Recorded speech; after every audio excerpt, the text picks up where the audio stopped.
Hello everyone. In this class, I am going to give you an example of solving time independent Schrodinger equation. So this is the simplest one. Okay. So as I said, this is the simplest case of solving a time independent Schrodinger equation.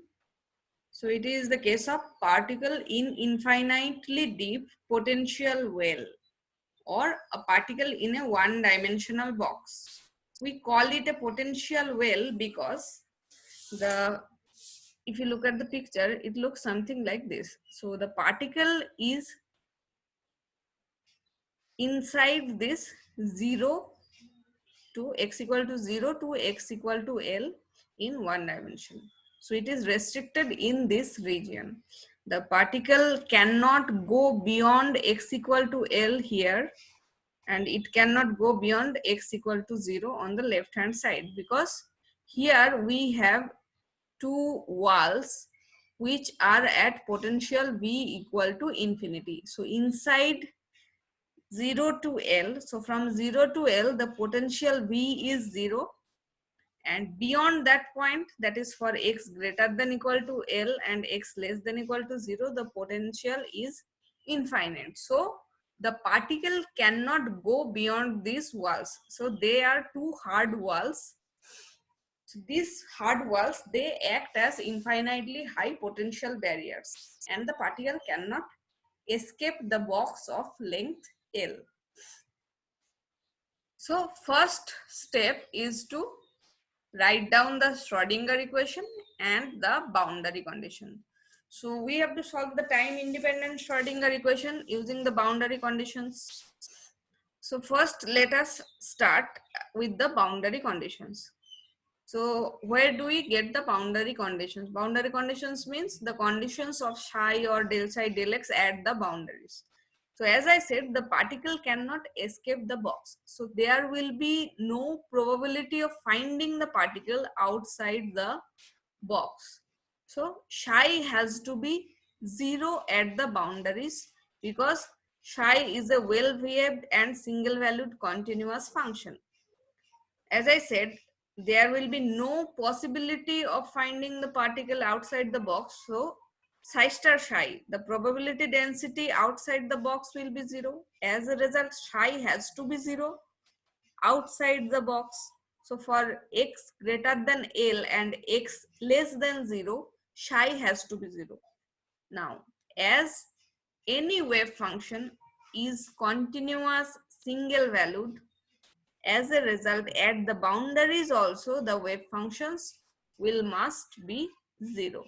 So the boundary conditions are 5. So we are taking the time independent Schrodinger equation. That is why I am taking 5.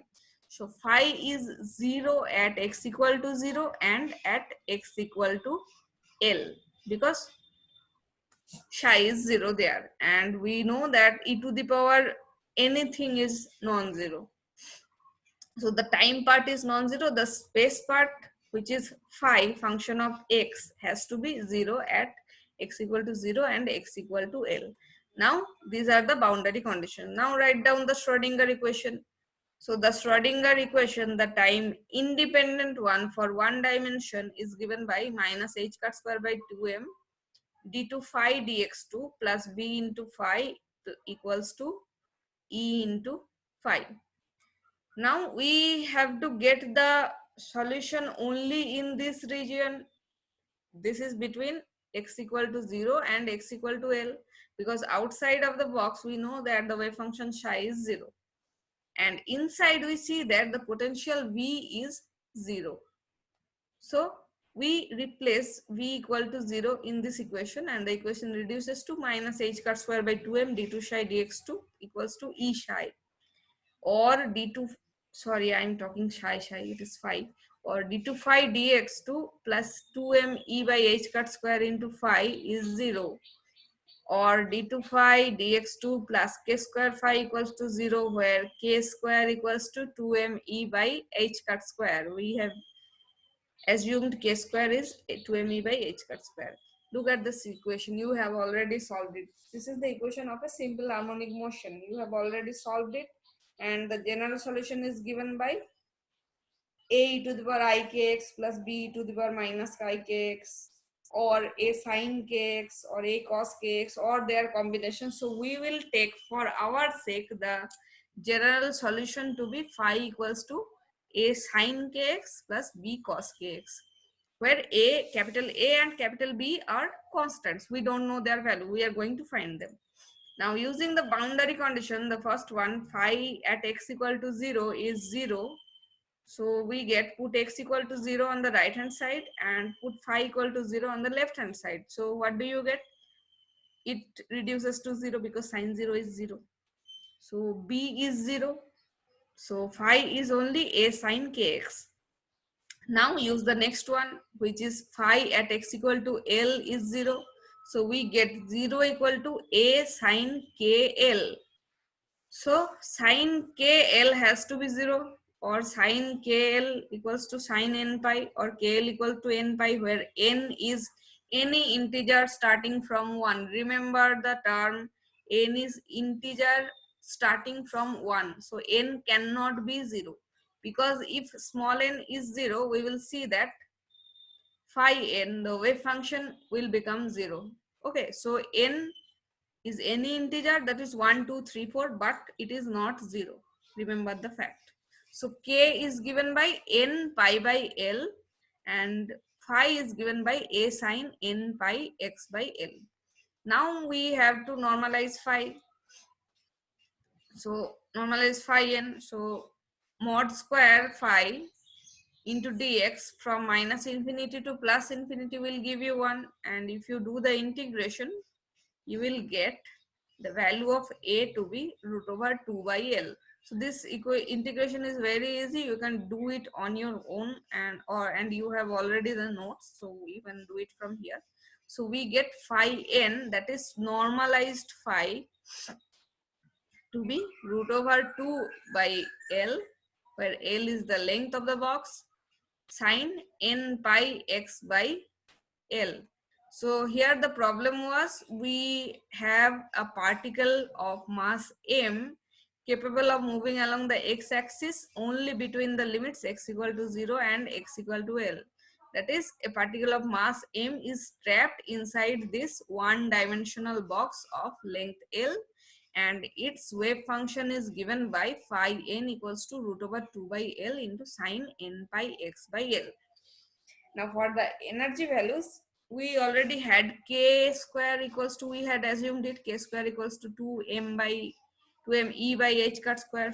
From here we get E equals to the energy h cut square k square by 2m. Now what are the values of k? We have already got k equals to n pi by L. So k cannot be anything, but k has some discrete set of values. Discreteness comes again here.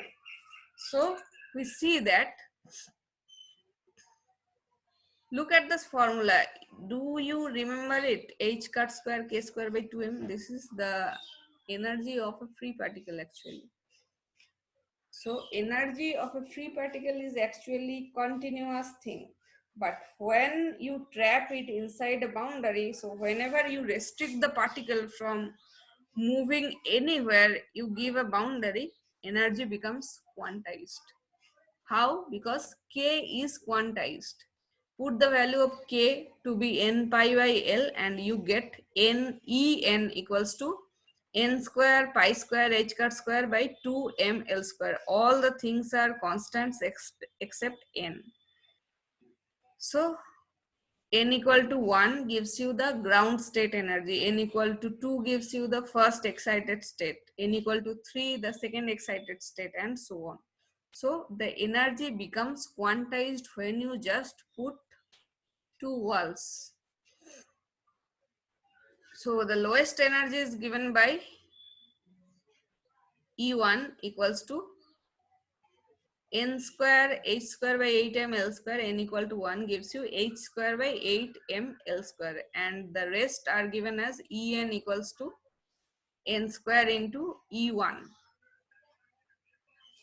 Now, in macroscopic world, the energy distribution is continuous, but in quantum mechanics, it seems that the energy levels are discrete and they are proportional to n square, where n is integer.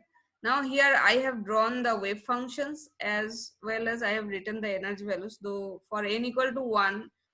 So 1, 2, 3 here, these are called the quantum numbers of those states. So 1 is for ground state. So energy is given by h square by 8 ml square, and the wave function is given by phi 1 equals to root over 2 by L sine pi x by L.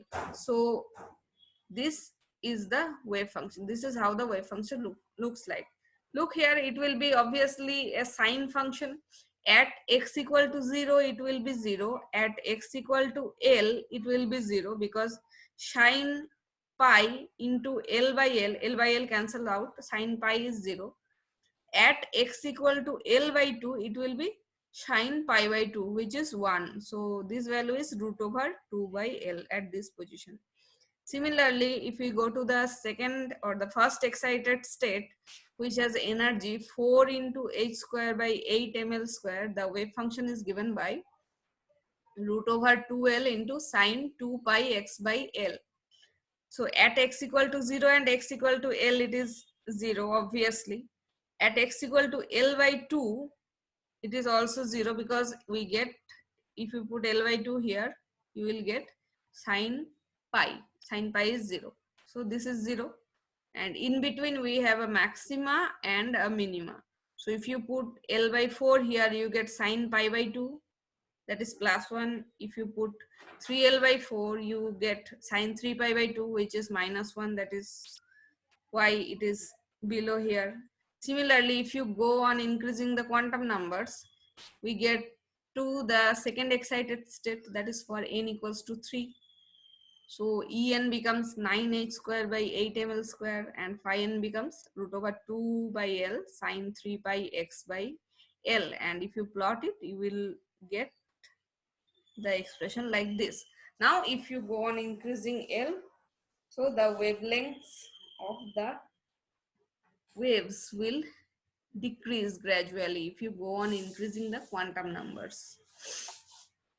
So this is all for particle in a one-dimensional box. Now what about the particle in a three-dimensional box? So let us suppose a particle of mass m is confined in a three-dimensional box of sides A, B, and C along X, Y, and Z axis. So the particle can be anywhere inside this three-dimensional box, as V is equal to 0 inside the box. So V is 0 where? For 0 less than X less than A, 0 less than Y less than B, and 0 less than Z less than C. But the particle cannot escape the box, because V is infinite just outside the box. So for X less than equal to 0 and greater than equal to A, Y less than equal to 0 and greater than equal to B, Z less than equal to 0 and greater than equal to C, V is infinite. So the particle must be anywhere inside the box. It cannot be anywhere outside the box. As a result, we get the boundary condition. So the probability of finding the particle outside the box will be 0. Probability 0 means the wave function psi will also be 0 there. And as the wave functions are always continuous, so at the boundary also the wave functions will be 0. So at the boundary walls, so here we get 6 boundary conditions for the 6 surfaces of this parallelepiped. So phi at 0 yz, that is the 0 yz, x equal to 0, this plane, this one, x equal to 0 plane. Phi at x 0 y, which is the y, x0 z, this will be z, one more correction. So this is the y equal to 0 plane. Then equals to phi at x y0, which is the z equal to 0 plane, equals to phi at a y z, x equal to a plane, this is y equal to b plane, this is z equal to c plane. So for all these planes, phi will be 0. Now the detailed of the time dependent Schrodinger equation, I don't think you have to worry so much, but you can always do it. So I'm telling it quickly. So the time dependent Schrodinger equation is given by Laplacian phi plus 2m e by h cut square phi equals to 0, because v is 0 inside the box. We write the Laplacian as del 2 phi del x2 plus del 2 phi del y2 plus del 2 phi del z2 plus 2m e by h cut square phi equal to 0. Now we will use the separation of variables. So let phi equals to product of three functions, capital X, capital Y, capital Z. Capital X is a function of X, capital Y is a function of small y, the variable, capital Z is function of small z. So we get what is del 2 x, del 2 phi del x2, del 2 phi del y2 and del 2 phi del z2. And using this and dividing the whole equation by x, y, z, we get 1 by x d2x dx2 plus 1 by capital Y d2y dy2 plus 1 by capital Z d2z dz2 plus 2m e by h cut square equal to 0. Look at the equation. Everything or every portion of this equation, the first one, second one, third one, or the fourth one, all are different, but they add. Now you cannot add different things. You cannot add 2 apples with 3 mangoes. You have to add apples with apples only. That is why if I add themselves, they will have the same dimension. Okay. So that is why I take them to be constants, because this is a constant 2m e by h cut square. It is not a function of x, y, z. So I take the first one to be minus alpha square, the second one to be minus beta square, and the third one to be minus gamma square. So we get 3 equations from there, or rather 4.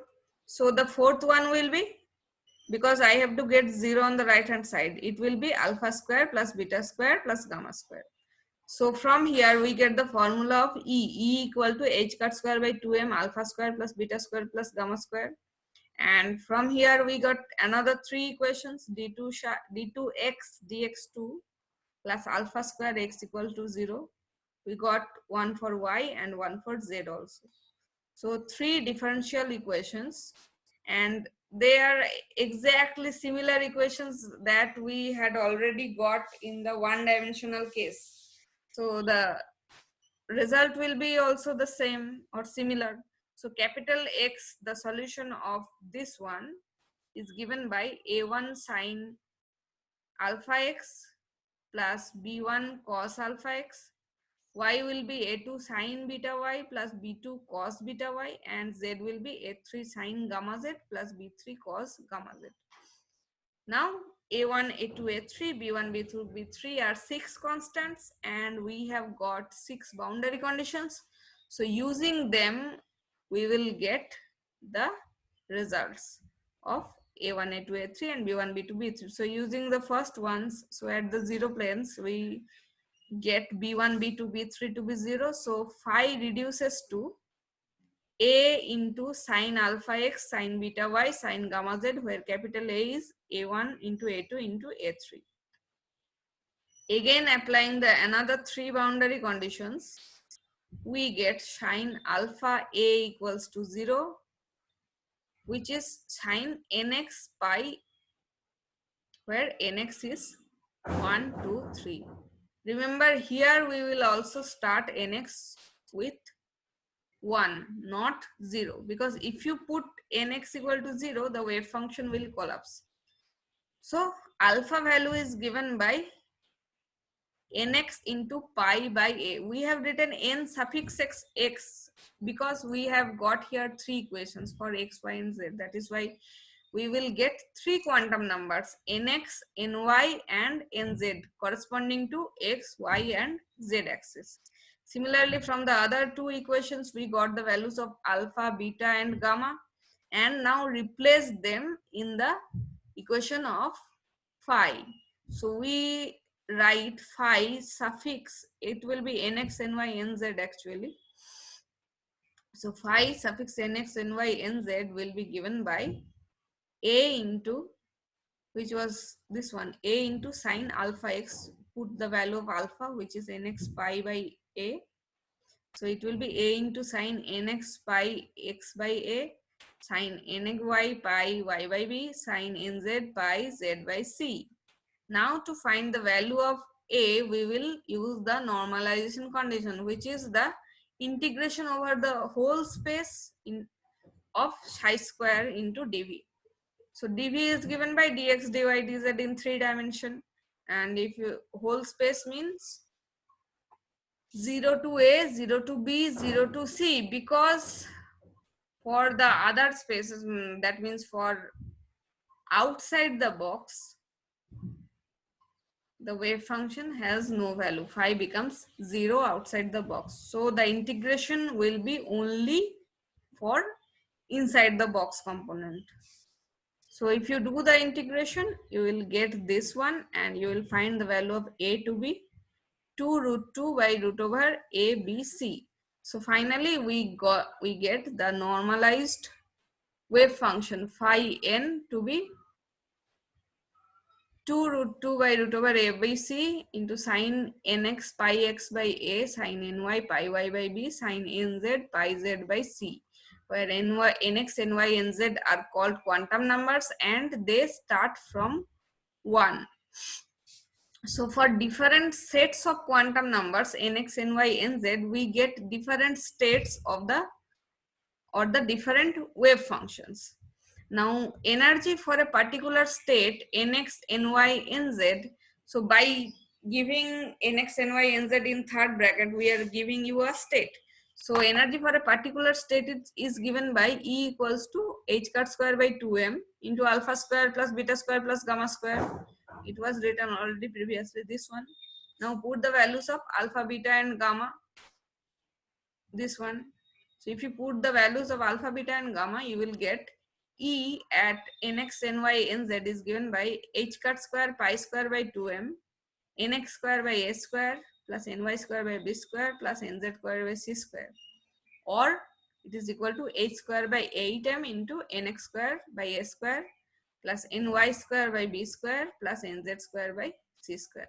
The ground state energy for a particle in a 3-dimensional box is given by when all the n values will be the lowest. What is the lowest integer in this case? 1. So nx will be 1, ny 1, nz 1. So E111 is given by h square by 8m into 1 by a square plus 1 by b square plus 1 by c square. So we cannot draw it graphically here, draw the wave functions, because it is a product of 3, and it is a 3-dimensional thing. We cannot draw it so easily. Now we come to the degeneracy of the energy states. So for parallelepiped type of box, the energy value is given by this. Now consider a cubical box where the sides are equal, A equal to B equal to C. So what will happen? The expression will reduce to E nx, ny, nz equals to h square by 8m a square into nx square plus ny square plus nz square. Now look at the expression. For different sets of nx, ny, nz, we can have the same value of energy, but the wave functions will be different as nx, ny, and nz are different. So the states or the wave functions having different quantum numbers but the same amount of energy, they are called degenerate states. So what are degenerate states? The energy states which have same amount of energy but different quantum numbers. For example, let us take the first excited state. So the ground state is 1, 1, 1. All are 1. What will be the first excited state? We can have 3 first excited states. First one is nx is 2, ny is 1, nz is 1. The wave function will be given by 5, 2, 1, 1. The second state, where nx is 1, ny is 2, nz is 1. The wave function is given by phi 1 to 1. Similarly, we will have the third one 1, 1, 2. So the wave function is phi 1, 1, 2. All these states or all these wave functions, they have the same energy. And the energy is given by h square by 8 m square into 4 plus 1 plus 1, or you can write 1 plus 4 plus 1, or 1 plus 1 plus 4. Everything is 6. So here we are getting three wave functions having same energy. So this energy state is called threefold degenerate, or it has threefold degeneracies, although the wave functions are different. So the number of independent wave functions corresponding to the same value of energy is called the degeneracy of that energy state. Here I have given some degeneracy for different states for a particle in a 3D. One thing to remember, that in one dimensional there is no degeneracy because there is only one quantum number n. Here we have three quantum numbers nx, ny, nz. So the ground state is given by 1, 1, 1. The energy value is 3h square by 8m square. So here degeneracy is 0, or no degeneracy is here. The first excited state 112 or 121 or 211, that is we have two ones and 1 2. So it is a threefold degenerate state. The energy is 6h square by 8m square. Similarly, the second excited state where we have two twos and 1 1, that is 221, 212 and 122. The energy is given by 9h square by 8m square. It is also a threefold degenerate state. Look at the fifth excited state. So it is a combination of 1, 2 and 3. So here the energy value becomes 14h square by 8m square. And here we see that there are 6 states. So it has a 6-fold degeneracy. So hope this degeneracy things is clear for you. So we get to see degenerate states for particle in a 3D box, if the box is cubical, of course. So this was for particle in a 1D box or 3D box. Now in your syllabus we have also quantum harmonic oscillator and hydrogen atom, which I don't think you need them in details.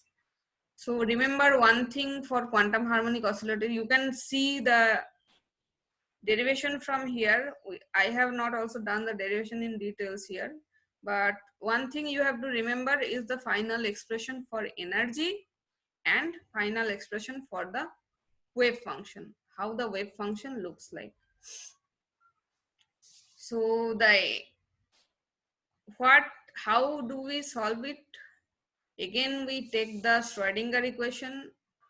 If we are talking about one dimensional quantum harmonic oscillator, so it will be a 1D one.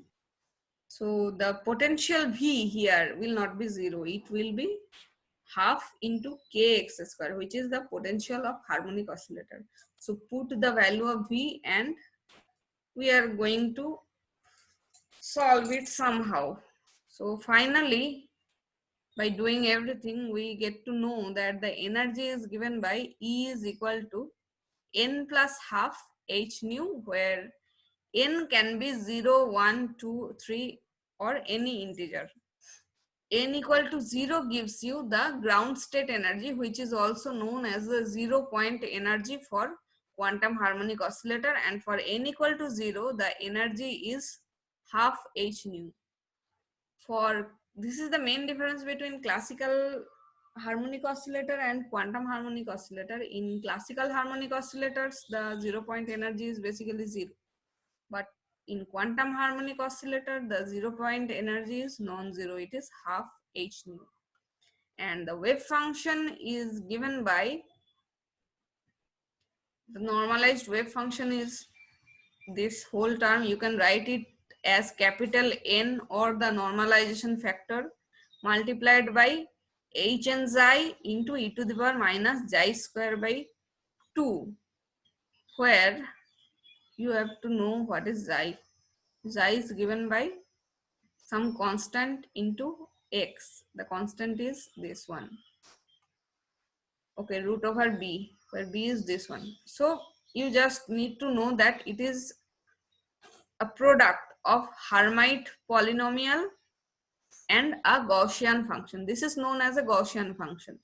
And this is h and xi is known as a Hermite polynomial. So for the values or for the forms of Hermite polynomials, it is also dependent on n. It is given by this equation, so don't go into too much difficulty level. Just remember how the wave functions look like. Okay, so you just have to remember the energy expressions and the wave functions expressions. So the wave functions look something like this. They are similar to the particle in 1D box. Only difference is that at the boundaries, that is here capital A denotes the amplitude of vibration. So at the boundaries, psi does not vanishes. So they extend from the boundary. Okay. So look, everything is similar to that of the particle in 1D box.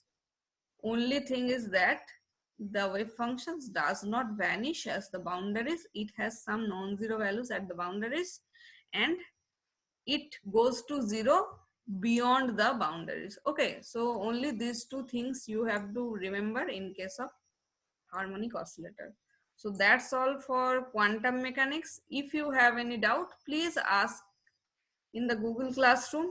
We will discuss about it, and after some days, we will have a session, or I will give you one video by discussing the question answers and the numerical problems of this quantum mechanics chapter.